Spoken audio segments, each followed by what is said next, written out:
तो बेटा इस मतलब लास्ट टर्न पे अपन ने लाइट पढ़ रहे थे, लाइट वाली चैप्टर में आज जो अपन को पढ़ना है वो है कंपाउंड माइक्रोस्कोप, है ना। सिंपल माइक्रोस्कोप मैंने आपको बता दिया था, आपने पढ़ लिया था, सबको समझ में आ गया था कि नहीं। कंपाउंड माइक्रोस्कोप का वीडियो नहीं था तो मैं कंपाउंड माइक्रोस्कोप आज पढ़ा देता हूं, और इसके बाद एस्ट्रोनॉमिकल टेलीस्कोप भी पढ़ा दूंगा। कंपाउंड को बोलते हैं संयुक्त सूक्ष्मदर्शी। क्या बोलते हैं? संयुक्त सूक्ष्मदर्शी, इसे हम बोलते हैं कंपाउंड माइक्रोस्कोप। ठीक है। सबसे पहले इसमें ये पता होना चाहिए सिंपल और कंपाउंड में क्या है, सरल और संयुक्त में क्या अंतर। सरल का मतलब एक लेंस, संयुक्त का मतलब दो लेंस। अब दो लेंस होंगे तो एक लेंस होगा आंख की तरफ और एक होगा ऑब्जेक्ट की तरफ, मतलब वस्तु की तरफ। जैसे मैं ऐसे किसी चीज को देख रहा हूं तो ये आंख की तरफ है, इसे हम बोलेंगे नेत्र का लेंस, नेत्र की तरफ है नेत्र का लेंस। और जो वस्तु की तरफ है उसे बोलेंगे अभिदृश्यक लेंस। क्या बोलेंगे? अभिदृश्यक लेंस, ऑब्जेक्टिव लेंस और आई लेंस। बड़ा कौन होगा, छोटा कौन होगा? तो दूरबीन सब लोगों ने देखी है, दूरबीन में आंख की वाला छोटा होता है, बाहर वाला बड़ा। यहां आंख वाला बड़ा होता है और बाहर वाला छोटा, तो ऑब्जेक्टिव लेंस यहां छोटा बनता है। तो सबसे पहले अपन को यह समझना है इसमें ऑब्जेक्टिव लेंस बनाना है, ठीक है। ऑब्जेक्टिव लेंस छोटा बनेगा, क्या बनेगा? छोटा बनेगा।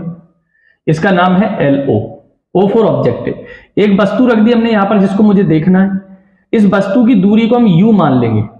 अब इसमें दो लेंस होंगे तो दो U होंगे, तो डिफरेंशिएट करने के लिए UO मान लेंगे। O फॉर ऑब्जेक्टिव, अभिदृश्यक लेंस। इसको क्या बोलते हैं? अभिदृश्यक लेंस, ऑब्जेक्टिव लेंस। यहां से समांतर किरण जाएगी, परावर्तन के वो अपवर्तन के पश्चात फोकस से जाती है, एक यहां के प्रकाशिक केंद्र से जाती है, एक दूसरे को जहां काटेगी वहां इसका क्या बन जाएगा? प्रतिबिंब बन जाएगा। अब इसके बाद ये जो प्रतिबिंब बनेगा वो बनेगा VO पर, O फॉर अभिदृश्यक लेंस से प्रतिबिंब की दूरी, और इसका नाम होगा A', B'। अब ये जो प्रतिबिंब है वो आई लेंस के लिए, नेत्र का लेंस के लिए वस्तु का काम करेगा। तो नेत्र का लेंस हमको बड़ा बनाना है। अब यहां पे कुछ लोग गलती करेंगे। गलती क्या करेंगे? एक तो वो गलती ये करेंगे इसको दूर रख देंगे, बस हो गया काम। अगर इसको दूर रख दिया फिर आपका सही डायग्राम नहीं बनेगा।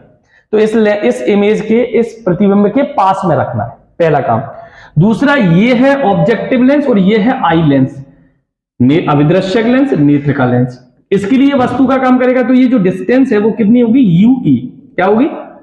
डिस्टेंस ऑब्जेक्ट की U, वस्तु की दूरी U, लेकिन ये E लेंस है, आई लेंस है, नेत्र का लेंस है इसलिए E, ये ऑब्जेक्टिव लेंस इसलिए O। ठीक है। यहां से समांतर किरण जाएगी, ये तो हम और बढ़ा देते हैं इसको। समांतर किरण जाती है, कहां से जाती है? फोकस से। बड़ा लेंस है तो दूर होगा फोकस, ये FE है, ये FO है। इनको लिखना भी कोई ज्यादा जरूरी नहीं है। तो यहां से ये हमारी सीधी निकल जाएगी और एक सीधी निकल जाएगी यहां प्रकाशिक केंद्र से। अब ये चौड़ी हो रही है, इधर तो मिलेंगी नहीं, कहां मिलेंगी? पीछे। तो हम इसको पीछे की तरफ बढ़ाते हैं ऐसे, और इसको भी पीछे की तरफ बढ़ाते हैं। एक दूसरे को जहां काटती है वहां प्रतिबिंब, जहां काटती है वहां पे इसका प्रतिबिंब बन जाता है PQ। ये अंतिम प्रतिबिंब बन रहा है कहां पर? स्पष्ट दृष्टि की न्यूनतम दूरी पर, least distance of distinct vision. स्पष्ट दृष्टि की न्यूनतम दूरी पर, जो कि क्या होती है? VE पर बनता है, जिसको हम D मानते हैं। D को बोलते हैं स्पष्ट दृष्टि की न्यूनतम दूरी। और अंतिम प्रतिबिंब द्वारा जो प्रतिबिंब जो कोण बनता है उसे हम बोलते हैं बीटा। क्या बोलते हैं? बीटा। अब आपको मैंने अल्फा और बीटा पढ़ाए थे, नहीं पढ़ाए तो मैं समझा देता हूं। देखो M इक्वल टू होता है बीटा अपॉन अल्फा। तो इसमें जो बीटा कोण होता है ये प्रतिबिंब के द्वारा बनता है, और ये अल्फा कोण होता है ये वस्तु के द्वारा बनता है। इसको हम विजुअल एंगल बोलते हैं। हिंदी में इसको क्या बोलते हैं? विजुअल एंगल को क्या बोलते हैं हिंदी में?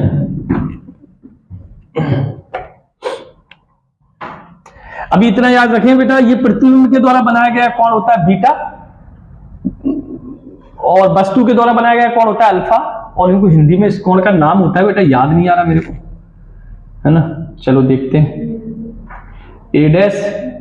A', मान लो एक वस्तु है AB, ये अल्फा कोण बना रहा है आंख पर, ये D पर बनता है। ठीक है। ये दोनों डायग्राम इसमें बनाने कंपलसरी होते हैं।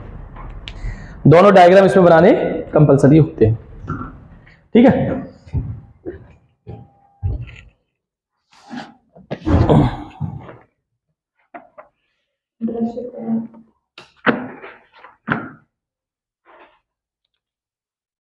दर्शन कोण, ठीक है, इसको हम बोलते हैं बेटा, मैं यहां लिख देता हूं, एलओ को, एलओ हमारा क्या होता है बेटा, एलओ, एलओ होता है अविदृश्यक लेंस। क्या होता है? अविदृश्यक लेंस। एल ई क्या होता है? नेत्र का लेंस। क्या होता है? नेत्र का लेंस। अल्फा होता है वस्तु द्वारा बना दर्शन कोण, वस्तु द्वारा बना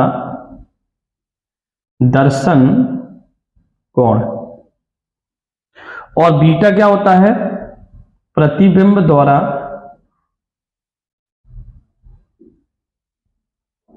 बना दर्शन कोण, ठीक है। अब आपको बीटा और अल्फा समझ में आ गए होंगे। देखो, जब हमारे पास में माइक्रोस्कोप होता है तो हम माइक्रोस्कोप से देखते हैं तो प्रतिबिंब द्वारा बनाया गया कोण बीटा होता है, और माइक्रोस्कोप नहीं होता तो हम वस्तु को ऐसे देखते हैं आंख से, तो आंख पर बनाया गया कोण जो होता है वो अल्फा होता है। उसे वस्तु सीधा आंख पर बना रही है और उसको हम कहां रख के देखते हैं? डी पर। डी होती है स्पष्ट दृष्टि की न्यूनतम दूरी। अब हमको इसमें निकालनी है आवर्धन क्षमता। क्या निकालनी है? आवर्धन क्षमता। इसको हम बोलते हैं मैग्नीफाइंग पावर, आवर्धन क्षमता। इसकी परिभाषा क्या हो जाएगी? तो देखो बेटा, एम से प्रदर्शित करते हैं और बीटा अपॉन अल्फा को कहते हैं। किसको कहते हैं? बीटा। अगर मैं इसकी परिभाषा की बात करूं तो ऐसे लिख सकता हूं, प्रतिबिंब द्वारा बना दर्शन कोण और वस्तु द्वारा बना दर्शन कोण, प्रतिबिंब द्वारा बना दर्शन कोण और वस्तु द्वारा बना दर्शन कोण के अनुपात को सरल संयुक्त सूक्ष्मदर्शी की आवर्धन क्षमता कहते हैं। बीटा अपॉन अल्फा से प्रदर्शित करते हैं, ठीक है। अब अल्फा और बीटा के मान बहुत छोटे हैं, अल्फा और बीटा के मान बहुत छोटे हैं, तो हम यहां पर m की जगह 10 बीटा और 10 अल्फा लिख देते हैं। समीकरण 2। 10 अल्फा 10 बीटा की वैल्यू निकालते हैं त्रिभुज से। किससे निकालते हैं? त्रिभुज से। तो त्रिभुज देखो, a dash b dash e। छोटा त्रिभुज लेते हैं, बड़ा त्रिभुज ये भी बनना है p q e, इसमें भी बीटा बनना है लेकिन छोटा वाला लेते हैं, ठीक है। a dash b dash e, तो हमने यहां पे लिखा त्रिभुज a dash b dash e में, तो 10 बीटा आ गया हमारा लंब बटे आधार ई बी डैश, और लंब हमारा a डैश b डैश है और आधार हमारा है माइनस का यूई। इस साइड है ना, इस साइड की दूरी कितनी होती है? माइनस की, तो माइनस का यूई, ठीक है। अब इसी तरीके से त्रिभुज ये वाला ले लेंगे ए बी ई, इसको ई मान लेते हैं ना, ई। तो त्रिभुज ए बी ई में 10 alpha equal to A B upon E B, और ई बी की जगह हम लिख देते हैं माइनस का डी, इधर की साइड है ना, माइनस का डी। दोनों की वैल्यू हम यहां पुट कर देते हैं सेकेंड इक्वेशन में। तो समीकरण 2 में मान रखने पर तो यहां पर आ गया m equal to A dash B dash upon minus की UE, A B upon minus का डी। माइनस से माइनस कट गया, चौथी संख्या कहां चली गई? ऊपर। तीसरी कहां आ गई? दूसरे के पास। तो m इक्वल टू आया A dash B dash upon A B और D upon UE, D upon UE. अब त्रिभुज ए बी ओ और त्रिभुज A dash B dash O, ये कैसे हैं? समरूप। A B O A dash B dash O कैसे हैं? समरूप। तो जब त्रिभुज समरूप होते हैं तो मैं यहां साइड में लिख देता हूं त्रिभुज ए बी ओ, इधर लिख देता हूं मैं, त्रिभुज ए बी ओ और त्रिभुज ए डैश बी डैश ओ समरूप हैं, तो लंब का अनुपात आधार के अनुपात के बराबर होता है। लंब का अनुपात, ये चीज आपको यहां साइड में लिखनी है ना। तो इसका लंब जो है ए डैश बी डैश, इसका लंब है ए बी, इनका अनुपात O B dash upon O B के बराबर होता है। तो हम यहाँ A dash B dash upon A B की जगह क्या रख सकते हैं? O B dash upon O B. तो हमारा फॉर्मूला बन जाएगा m equal to O B dash upon O B into D upon U E. अब ओ बी डैश की वैल्यू हमारे पास है, देखो बेटा, ओ से बी डैश तक की वैल्यू कितनी है? वी ओ, और ओ से बी तक की वैल्यू कितनी है? इस साइड, इसलिए माइनस, तो हमने यहां रखा m equal to V O upon minus का U O into D upon U. ये मैग्नीफाइंग पावर है। अब इस मैग्नीफाइंग पावर को हम दो केस में निकालते हैं। कितने केस में निकालते हैं? दो केस में। कितने केस में? दो केस में। एक, जब अंतिम प्रतिबिंब स्पष्ट दृष्टि की न्यूनतम दूरी पर बने, और एक अंतिम प्रतिबिंब जब कहां बने? अनंत पर बने। कहां बने? अनंत पर। तो दो केस में हम स्पष्ट दृष्टि की न्यूनतम दूरी निकालते हैं। तो पहला केस नंबर 1 या स्थिति नंबर 1, जब अंतिम प्रतिबिंब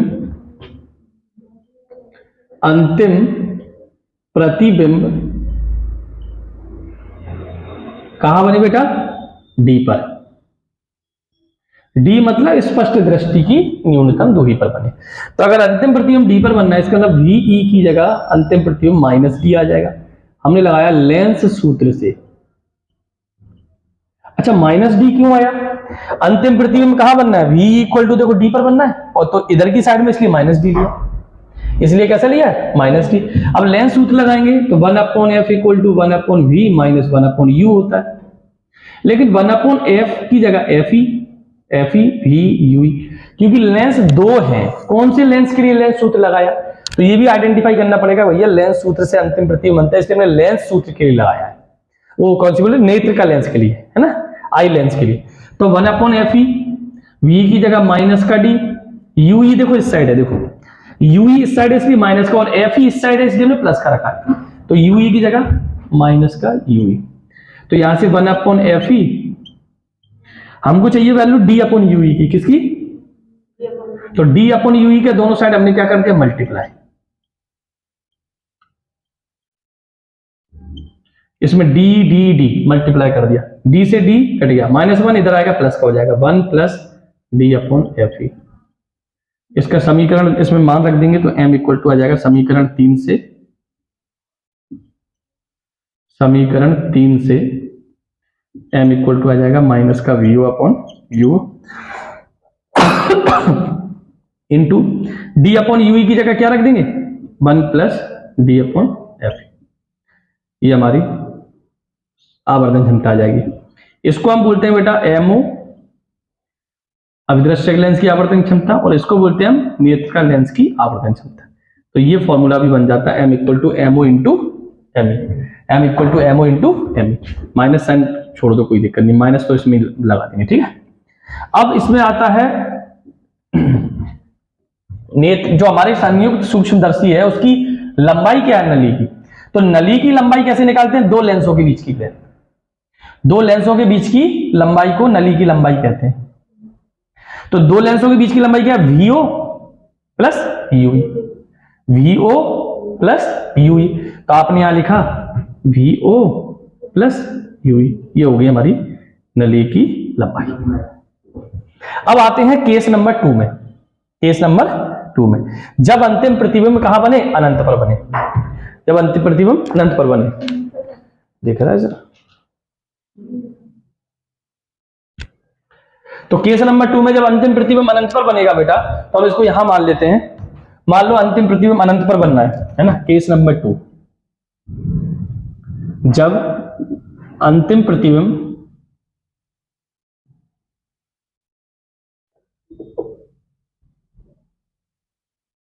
अनंत पर बने, तो v इक्वल टू अनंत है। इसका मतलब अनंत पर प्रतिबिंब बनना है, तो वस्तु कहां रखी होगी? फोकस पर। कहां रखी होगी? फोकस पे। तो आप यहां रख दो यूई की जगह एफ ई। तो हमारा फॉर्मूला बन जाएगा, फॉर्मूला में यहां लिख दो m equal to V O upon U O into D upon UE की जगह क्या रख दूं? F E. ये हमारा बन गया फॉर्मूला अनंत वाले पर। और लंबाई क्या हो जाएगी? L इक्वल टू लंबाई हो जाएगी, देखो V O plus U E था, यू ई की जगह क्या रखना है? F E. तो V O plus F, V O plus, ये हमारी, ये संयुक्त सूक्ष्मदर्शी है, इसको बिना देखे करने की कोशिश करो।